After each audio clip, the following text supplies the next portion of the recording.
Please can you remind me, if you'll be so kind, staring out into space, asking God to hear my case, trying to think of all things past.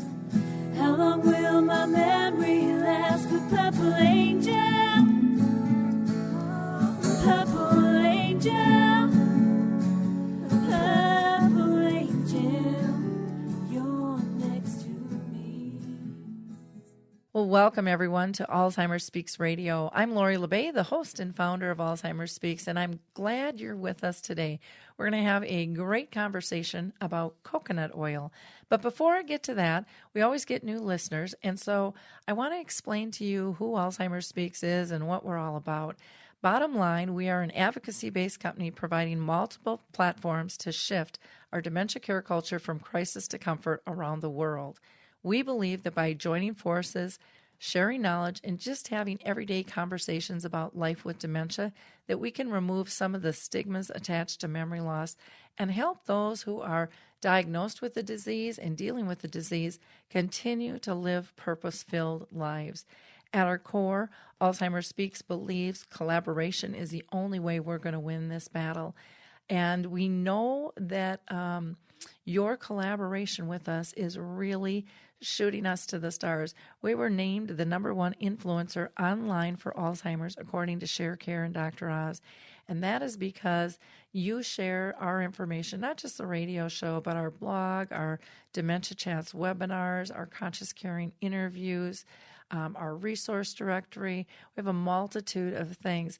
And you're sharing that information with your Twitter tribes, your Facebook friends, your Pinterest peeps, your LinkedIn colleagues. And what I love so much about that collaboration is you are getting information out to people in need. So many of our friends and relatives and colleagues need this information, and many of them don't even know they need it. They're still struggling maybe for a diagnosis or dealing with kind of coming out of the closet with it. And the more information that's out there, the easier we're going to make that for them. So again, thank you so much for sharing our information, and I hope you continue to do that with all of your social media avenues. Feel free to add it into your newsletter as well. That's what we're here for, is just to connect people.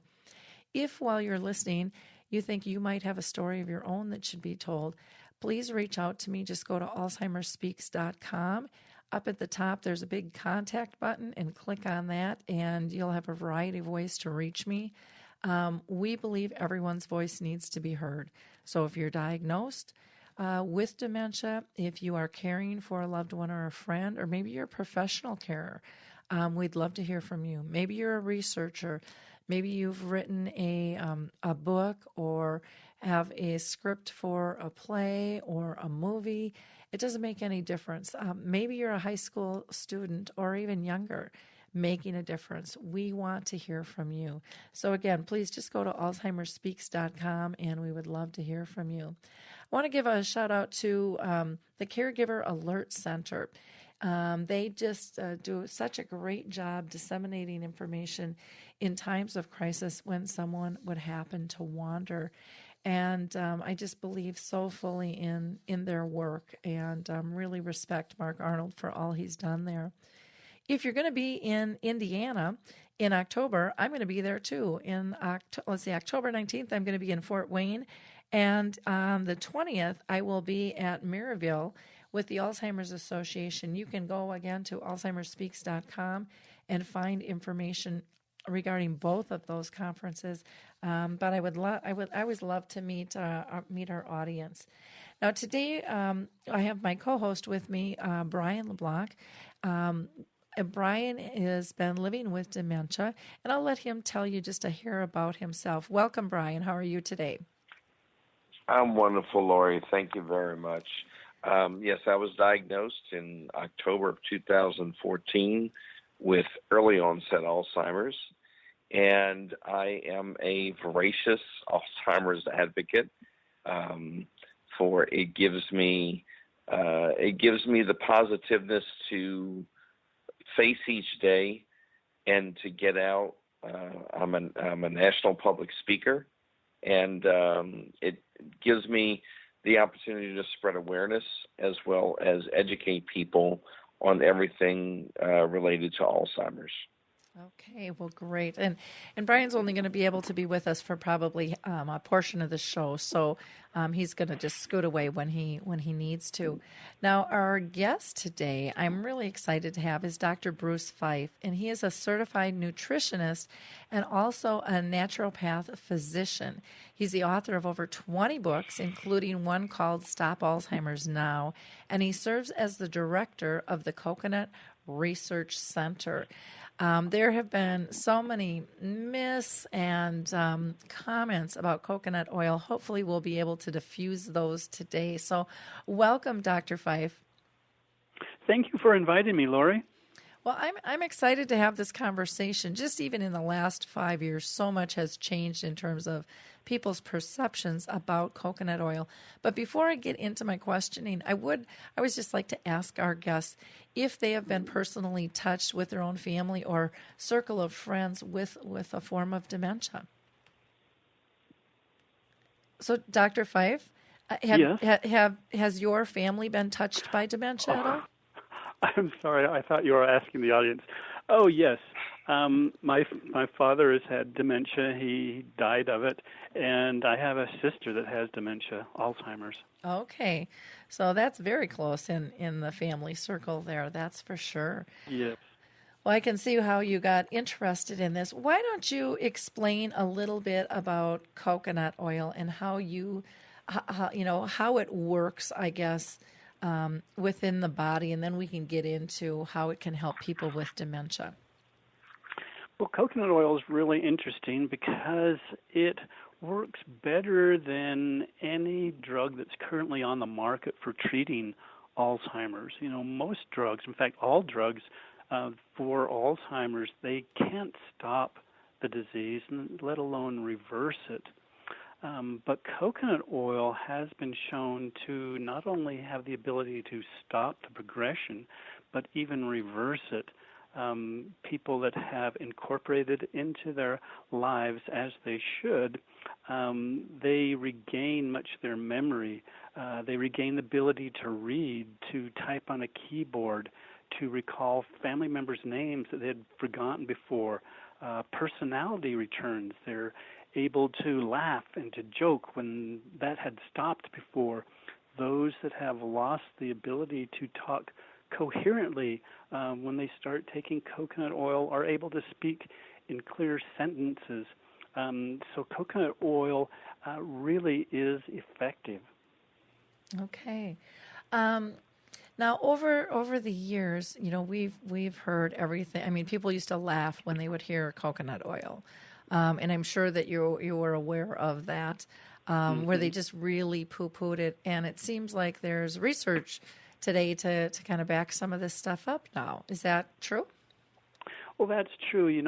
I first became aware of the effects that coconut oil had on Alzheimer's when I was contacted by a doctor. And her husband had Alzheimer's. And at the time that she contacted me, he had it for 5 years. And she had put him on all of the drugs for Alzheimer's. And they really didn't work, and he was still getting worse and worse. He had lost the ability to read or type on a computer, a keyboard. He couldn't dress himself properly, and so he was really, getting bad. And his wife, being a physician, had tried everything that she could think of to help him, and she was getting desperate. And so she was so desperate, she was looking for new drugs, trials on drugs that hadn't been approved yet, and they wanted people to experiment with this. And so she was looking at some of these drugs that they were looking for participants for, and she found one particular drug that intrigued her because in preliminary trials it showed that those that had used it had actually had reversal in their symptoms, and this had never happened before. So she wanted to sign him up to be a participant, and they went down to do that, to register him. And before he could be a part of the study, he had to take the MMSE test. And in that test, I'm sure your readers are familiar with this. It's a test with 30 questions. And if you answer 10 or less, you're in severe dementia. From about 11 to 20, you're in moderate, and then so forth. And he took the test, and he scored a 12. And so he was almost in the severe range, and he scored so poorly that he was rejected from the study. They considered him hopeless, and so they sent him home. And they were very discouraged, but his wife had done a lot of research on this drug and actually came across the patent application on the internet, and she learned that there was really only one active ingredient in this drug, and it was medium-chain triglycerides derived from coconut oil. So she thought, well, maybe she could just try coconut oil. So they went to their health food store, and she bought a jar of virgin coconut oil, and she calculated how much of the medium-chain fatty acids in the coconut oil she should give him to equal what they were using in the study. By the way, medium-chain triglycerides are the unique types of fats that coconut oil are made of, and which makes coconut oil different from other fats. And she came to 2.5 tablespoons, and so she gave him 2.5 tablespoons for breakfast one morning. This is about 2 weeks after he was rejected from the study. And then they had an appointment with the neurologist that afternoon. They went to the appointment, and he retook the MMSE test, and this time he scored an 18. So 2 weeks earlier, he scored a 12. This time, after one dose of coconut oil, he scored an 18, which is phenomenal because normally people don't improve on these scores. And so they realized, they've stumbled onto something phenomenal here. And so she continued to give him the 2.5 tablespoons of coconut oil every day. Eventually, she increased that amount. And over the next year or so, he was able to regain his ability to read, regain his ability to get on a computer, type on a computer, surf the internet. He was able to recall names of family members that he had forgotten before. He was able to dress himself properly. In fact, he improved to the point that he was volunteering his services at the hospital where his wife worked, working in the mailroom. And so she told me about this, and I worked with her a little bit. So my question to you is, you had mentioned that this gentleman had taken like 2.5 tablespoons and, tested much higher. But don't you think some of that is contributed to the fact that, with dementia, people ebb and flow throughout a day? And I think Brian can attest to that. He has some better times than not during a day. I have moments of clarity and so forth, and I haven't taken any of the oils, coconut oil or anything. But could I ask you a question? I'm just curious that if this has helped people, if the coconut oil has helped people, and why are there not more people coming out saying that it has helped them, or if why isn't it recognized by like the Alzheimer's Association or something like that to be a go-to remedy for Alzheimer's? Well, an awful lot of people are using coconut oil right now. Mm-hmm. It's not a part of the regular medical establishment protocol, so it's kind of an alternative. And so there's, that gap there. But those people who know about it are using it. There are studies currently in process right now The Bird Institute in Florida is actually doing a study with coconut oil in Alzheimer's patients. So it's getting out there. The word is getting out. Well, and I would say, like Dr. Fife said, there's kind of the medical model and the holistic side where, the medical model has a lot more money than the holistic side does. Yes. Right. With general pharma and stuff out there. And, I'm a firm believer what's good for the heart is good for the brain as well. And we've seen a lot of changes in terms of what's acceptable. I mean, people used to, they would hear coconut oil 5 to 10 years ago, and people would they would burst out laughing, going, that's just snake oil. They used to say the same thing about social engagement. People aren't able to partake in social engagement, or that really doesn't have any effect. And now we're seeing a lot more studies going, wow, this really is having a big impact on people. And so I think part of it is that the timing and having to kind of prove its worth in society, and then you have to convince people to try a different model than what we've kind of grown up with here in the U.S. especially. And so that's kind of if it's having a positive effect on people, that would be that would be groundbreaking in that it needs to get out to the masses as far as the positive effects that it has had on people. I'm not really sure if there's enough people that have come out and spoken about it or used all available methods, because if it's working, then it's got to be. I'll be honest with you. I'm going to try it and see how it works on me. Mm-hmm. Okay. And see if I can get any positive results from it.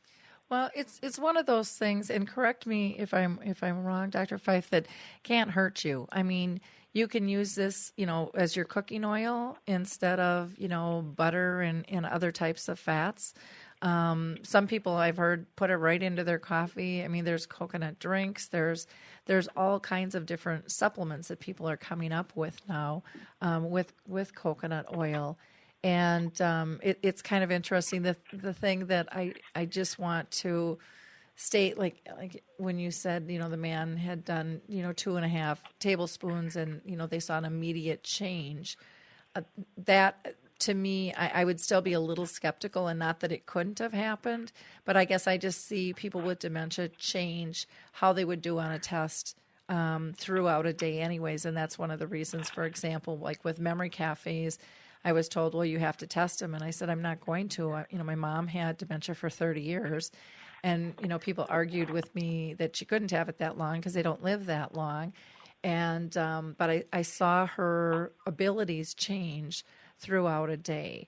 And I don't know if you're saying that this is that quick of a fix or if it was just in this particular case. Well, it's not necessarily that quick of a fix, except that in many people, a single dose does bring about improvement.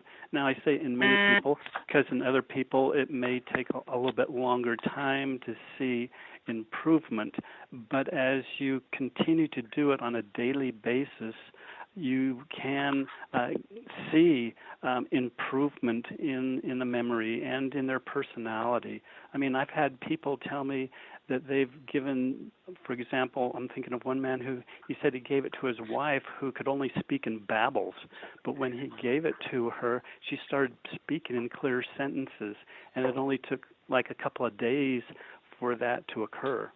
Okay. Now, was it 2.5 tablespoons or 2.5 teaspoons that this woman was giving? She started off with 2.5 tablespoons. So 3 teaspoons equals 1 tablespoon. Okay. And as she went on, she increased that, and I actually recommend that for treatment, you work up to 5 tablespoons a day, spread throughout the day. Okay. Now, there is science behind this. It's not just from stories, too. As I was mentioning that Alzheimer's is a diagnosed as a diabetes, a type 3 diabetes is what they're calling it now. And like with type 2 diabetes, that's insulin resistance. And with type 3 or Alzheimer's, that is basically insulin resistance of the brain. So the brain cells essentially aren't absorbing glucose efficiently, and because the cells can't absorb glucose, which is their source of fuel, their energy, the brain cells begin to die. And so as a consequence of that, you lose your memory and ability to function.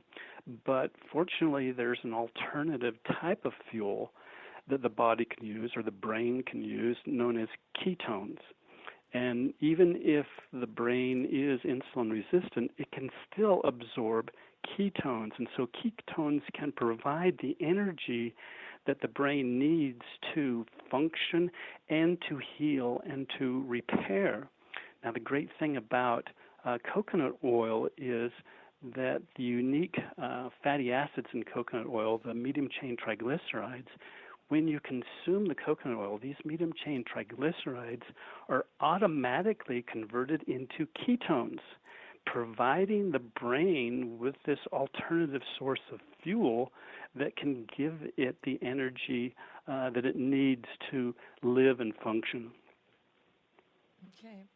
Now, one of the things that people talk about with the coconut oil is the need for the brain to have fat and moisture. Can you speak to that and how coconut oil helps that? Yes, the brain is primarily made of fat. It's actually very interesting in that ketones, the brain is made from ketones. Actually, ketones provide the basic building blocks for new brain tissues. In fact, during pregnancy, the third trimester of pregnancy, and the first few months after a baby's been born, this is known as the brain growth spurt period. And during this period, the infant is in a state of ketosis, which means that they have high blood ketones. And these ketones are used for brain development. And even as adults, when our brains aren't growing, we still need these ketones to come in and provide the basic building blocks for new brain cells. So ketones actually do many things. They provide a fuel source for the brain, and not only a fuel source, but a high-efficiency fuel source. Ketones have been called super fuel for the brain. It's like giving your car high-efficiency fuel. You get better gas mileage, more power, with less wear and tear. Ketones has an effect on the brain like this too. Ketones also calm inflammation. They improve circulation and oxygen delivery to the brain. And one of the most very important things that ketones do in the brain is they activate certain proteins in the brain called brain-derived neurotrophic factors. And these neurotrophic factors regulate brain cell function, repair, and growth. And so these neurotrophic factors stimulate brain cell growth. And so when you have ketones coming into the brain, you can actually have new brain cells growing and developing. And so this is the reason why coconut oil is so beneficial for Alzheimer's patients and other people that have chronic inflammation in the brain that leads to other disorders. Okay. And, coconut oil, you can find it just about anywhere now. And initially, it was a little bit more difficult to be able to find. But now I see it in the grocery stores, out in plain sight all the time. Is that what you're seeing as well? Yes. It used to be very difficult to find coconut oil, but now it's become very popular, so you can find it in health food stores. You can find it in regular grocery stores. You can find it in Walmart and Costco and all these type of stores. So it's easy to find, yes. And, when you look for coconut oil, there's basically two types of coconut oil that you'll find. One is a virgin coconut oil, and the other is a non-virgin. And the virgin coconut oil is kind of like virgin olive oil, meaning that it has the least amount of processing involved. And so this type of coconut oil will retain a coconut aroma and a coconut flavor.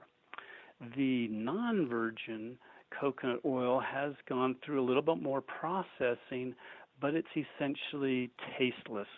Now, some people don't like the taste of coconut, or they don't like the taste of coconut in all their cooking, and so they can actually use the non-virgin coconut oil. And the way you tell the difference when you go to a store is on the label. The virgin coconut oils will always have the word virgin.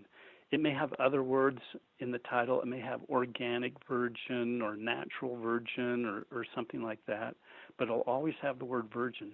The non-virgin coconut oils will not have the word virgin. It can have any type of other. It'll have natural, organic, expeller pressed, or any of these other terms, but it won't have the word virgin. And so that's how you tell the difference between the two. Both of them are good, and both of them work.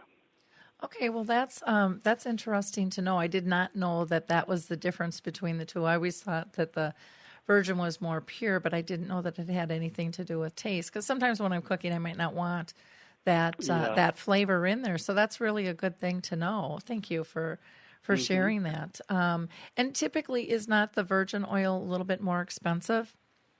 Generally, it is a little bit more expensive, yes. Okay. In terms of this, I've had, talked with families that have all just decided to kind of get on the bandwagon with this, not just a person with dementia, but have found, there's no harm and really it can be healthy for all parties to partake in this. And this is just kind of a dietary change that they've chosen. What are your thoughts on that?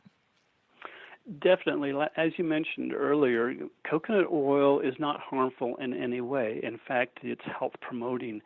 There's a lot of health benefits associated with coconut oil. It's an excellent cooking oil. It's far more healthier cooking oil than the regular polyunsaturated oils like the corn oils and the soybean oils you get at the store.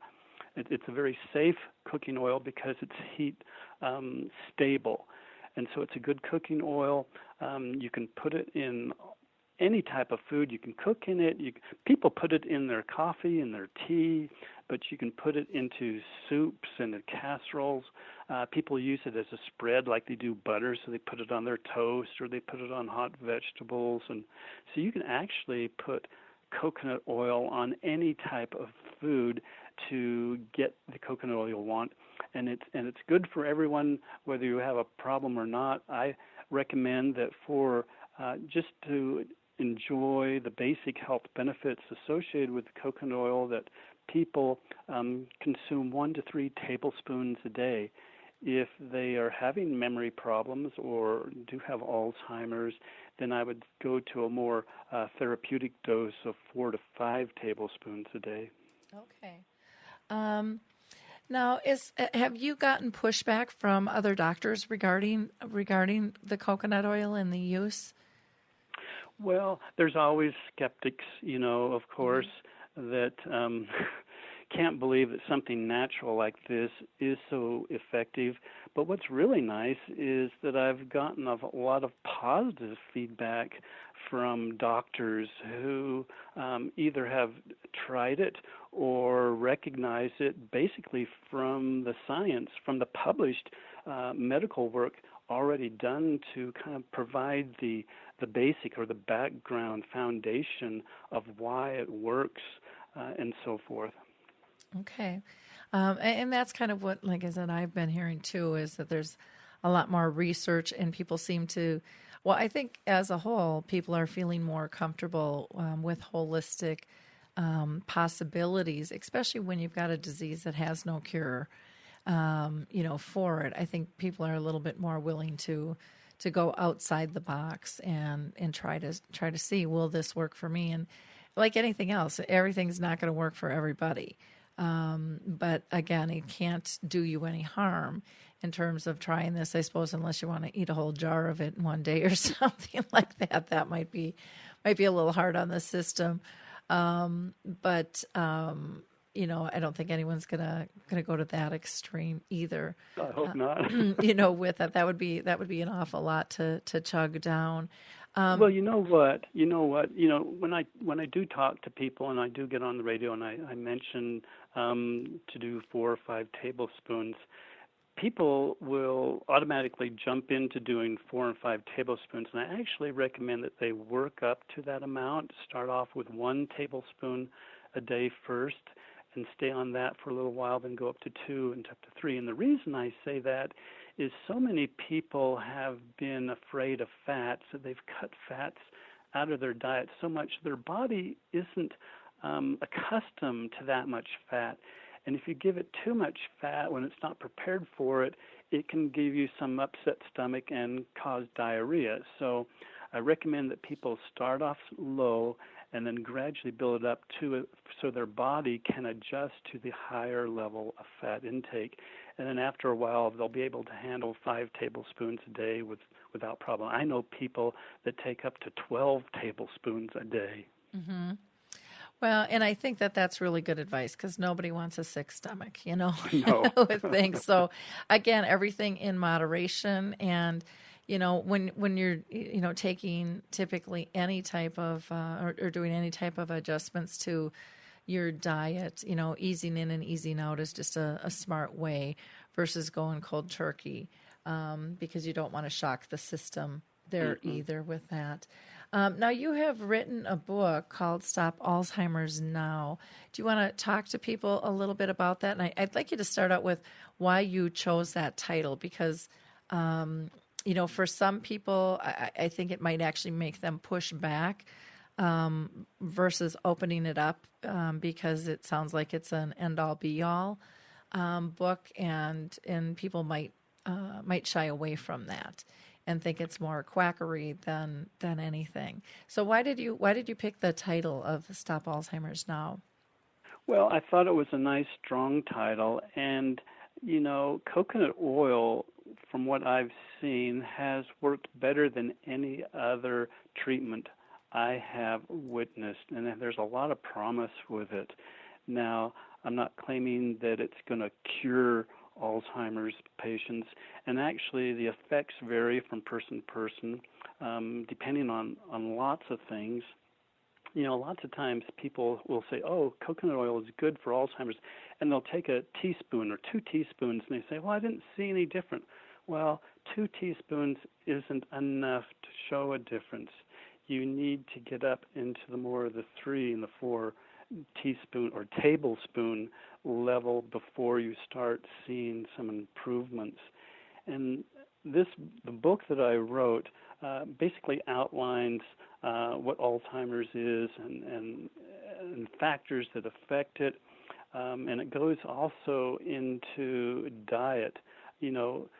Coconut oil by itself is very helpful, but if you can combine it with a proper diet, you enhance the effects of the coconut oil and you get a lot better results. Mm-hmm. And so I recommend a low-carb diet, and particularly for maximum effect, I recommend a ketogenic diet.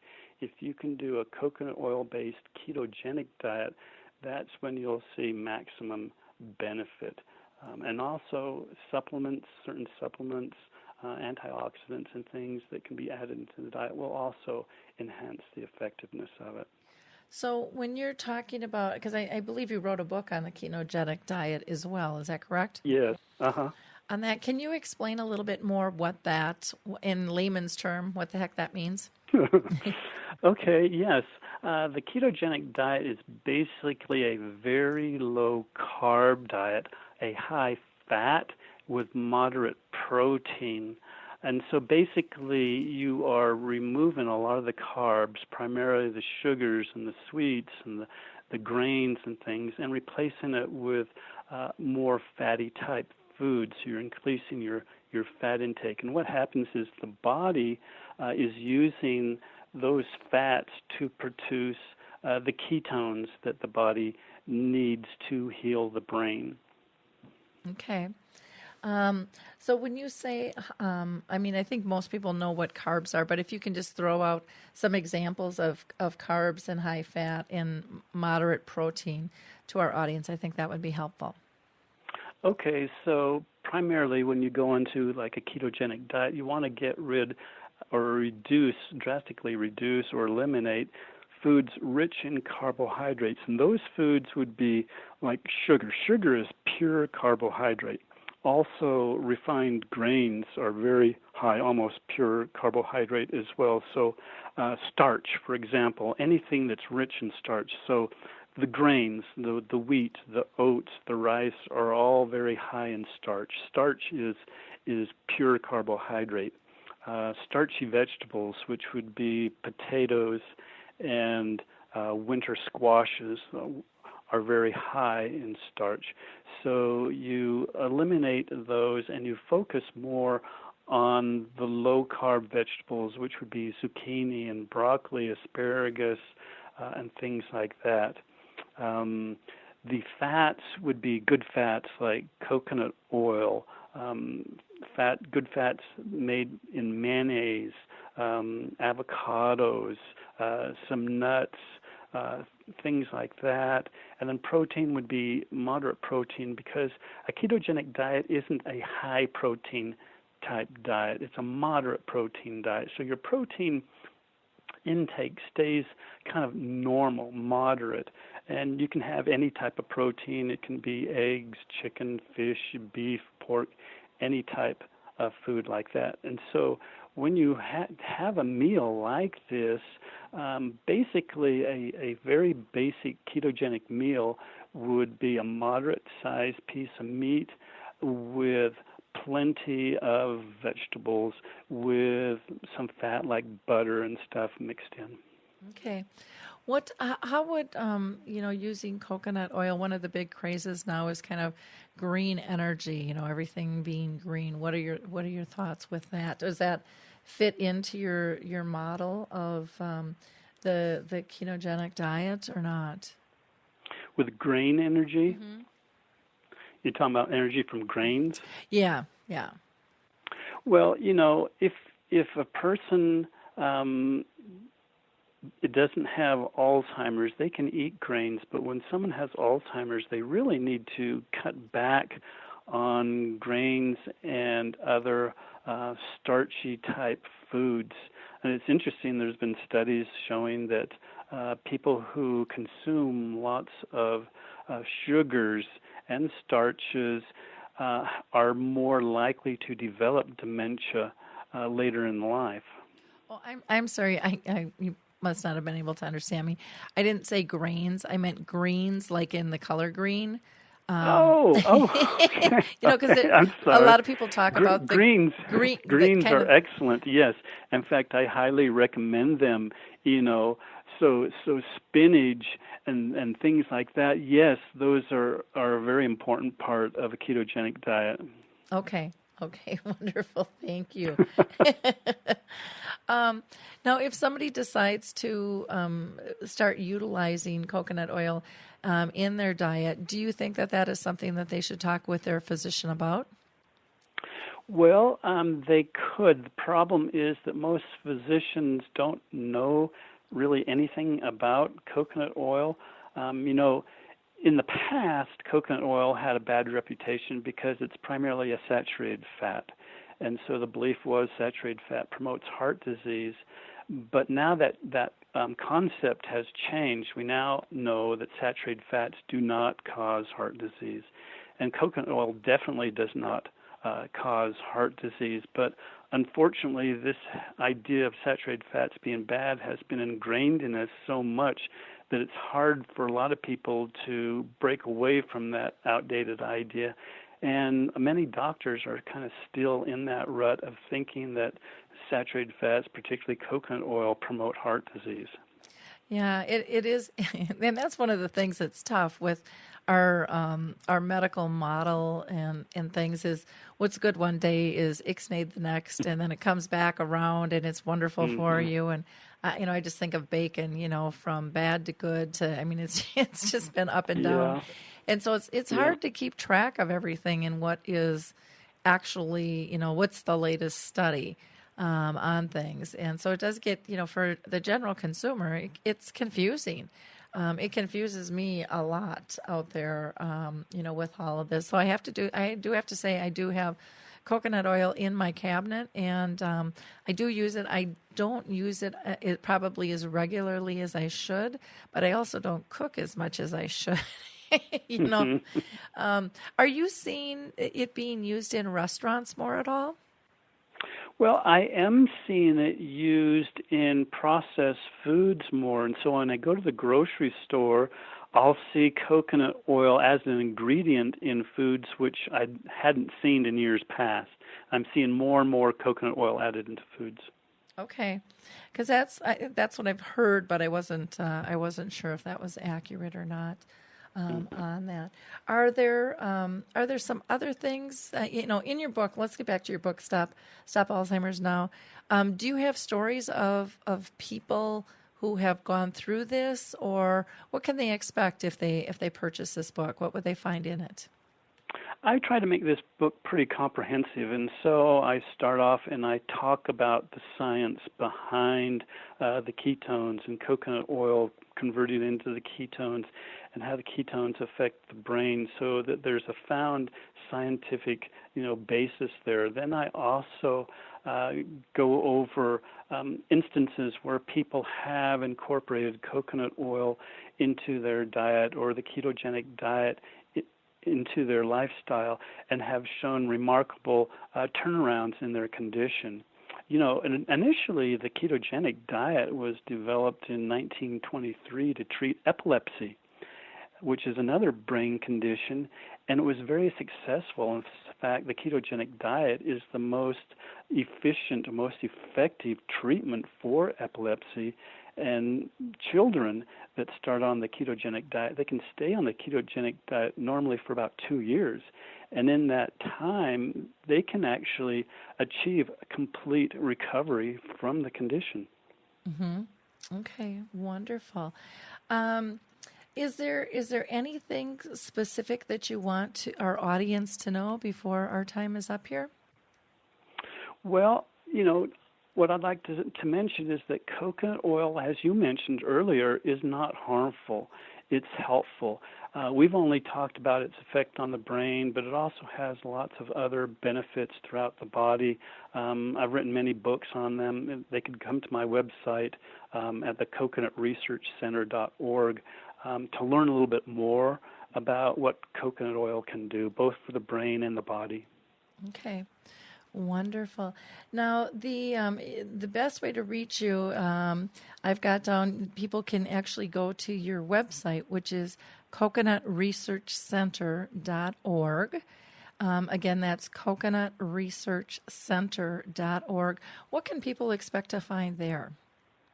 They will find a variety of articles and videos, nutritional facts, news items, a list of books and educational materials. There's lots of information there, and I'd like to say that this is an educational website, so there's no drop-down, advertisements or nothing sold on this website. It's an educational website only. Okay, great. And then they can also email you at bruce@coconutresearchcenter.org. Again, that's Bruce at coconutresearchcenter.org. I don't know if I said oil in there or not. I want to make sure I give our audience the right links, but it is also on our radio page as well. I know I've got that listed correctly. Any last tip or comment that you want to give our audience? Don't be afraid of coconut oil. Start using it in your cooking. Go to your store right now. It doesn't matter which store, and it doesn't matter which brand or type of coconut oil you use. Buy some, bring it home, and start experimenting with it and try it out. And again, the virgin coconut oil is going to have more of that coconut flavor, where the others will still have the same benefits. It just won't have as much flavoring, correct? Correct. Okay, that was some. I love it when I learn something every day. That's that's great to know. Well, again, I thank you so much for your time with us today. I think this was a fascinating conversation. Brian was sorry that he had to drop off, but he had to go run and pick up, I believe it was his son from school today. And he said he's gonna try some coconut oil and Good. see what it does for him. Again, if you want to reach Dr. Fife, you can go to coconutresearchcenter.org, or you can email him at bruce@coconutresearchcenter.org. Thank you again for your time today, Dr. Fife. Thank you. In wrapping up here, I'm just going to give a shout out to one of our colleagues here on Alive and Social, Rachel Perrin, who is the culinary director for Kowalski's Market, along with her producer and sidekick, Adam Lee. They are joined by their foodtastic friends and colleagues to chat about seasonal flavors, favorite foods, trending topics in nutrition, and everything yummy for your tummy. And they want to answer your question. What's for dinner tonight? Their podcast only lasts 10 to 15 minutes, which is ideal for busy schedules, but they'll give you lots of ideas to assist you in making some good but easy dinner plans. And each of their episodes ends with a real delicious menu suggestion. And you can find all their menus at www.kowalskis.com. And Kowalski is KOWALSKIS.com. If you haven't listened to Alzheimer's Speaks Radio, all of our shows are archived. Our most recent show, we were just talking about Reiki and how that healing method can help you calm down if you are living with dementia, or if you're caring for someone with dementia, or yourself. And again, it can work for anybody. Very interesting concept. We also talked about driving change in dementia, about license plates, and a movement to get a specialty license plate in the States to be able to raise money and raise awareness at the same time. And we also had Ann Campanella on, who has a fabulous book called Motherhood Lost and Found. But again, just go to Alzheimer's Speaks Radio. You can scroll down to the bottom. You can find out all of our shows there and listen to them whenever it's good for you. Our last dementia chat session was on November 27th, and we talked about how doctors handle the diagnosis and how do they give that diagnosis to patients, and what other support do they give them. I am still actually in the process of editing that, hoping to get that done this week. Our other video chat that we had on Dementia Chats, we talked about the Alzheimer's Walk and what people with dementia think about the Alzheimer's Walk, what they see as a benefit and what they'd like to see change. So they had some great ideas. Our Conscious Caring resource interview was with Norms McNamara over in the UK, and we talked about the Purple Angel Project, the Purple Angel film. We talked about his new book on Lewy body. We just had a great conversation, and Norms is just such a mover and shaker. We talked about the RAD, which is World Alzheimer's Rock for Dementia, and again, very much a conversation to listen to if you want to hear what's going on all around the world regarding dementia. If you're interested in previewing screening of His Neighbor Phil, I will be in Hopkins, Minnesota at their high school on October 30th. I will be in Memphis in November, and I'll also be at St. Therese in Woodbury November 16th. Last, you might want to check out a couple of our blog articles. On October 1st, we wrote about the city of Roseville has a grassroots group there called the Roseville Alzheimer's and Dementia Community Action Team, and they just kicked off a new initiative for caregivers of dementia patients called a reentry program. And we're really excited about, what do they do with their life in the end of the transition and once somebody passes? How do they find support? And we're very, very excited about kicking that off this week. Will be our first meetings on that. And then on October 2nd, Michael Ellenbogen, who is living with dementia, addressed Congress about driving change in dementia. And you can see a copy of his speech there as well. Last, I just want to thank you all. And again, remember to please click and like and share what we do here at Alzheimer Speaks. People need the information. And if you think you could be one of our next guests, please reach out to me through the website at alzheimerspeaks.com. I'd love to talk to you. In the meantime, use the tools that your memory chip teaches you. Are they safe? Are they happy? Are they pain-free? Have a wonderful week. Thanks, everyone. It's time to rethink, renew, and reimagine retirement. Hey everybody, Jared Sebesta here, host of Retire Repurposed. Now this podcast is about the non-financial parts of retirement, which many times can be even more challenging than the financial. We believe retirement is not the end, rather the beginning of what could be the most impactful, purposeful, and fulfilling season of a person's life. So don't retire, become repurposed. To listen now, search Retire Repurposed on your favorite podcast platform, Senior Resource, or Life Audio.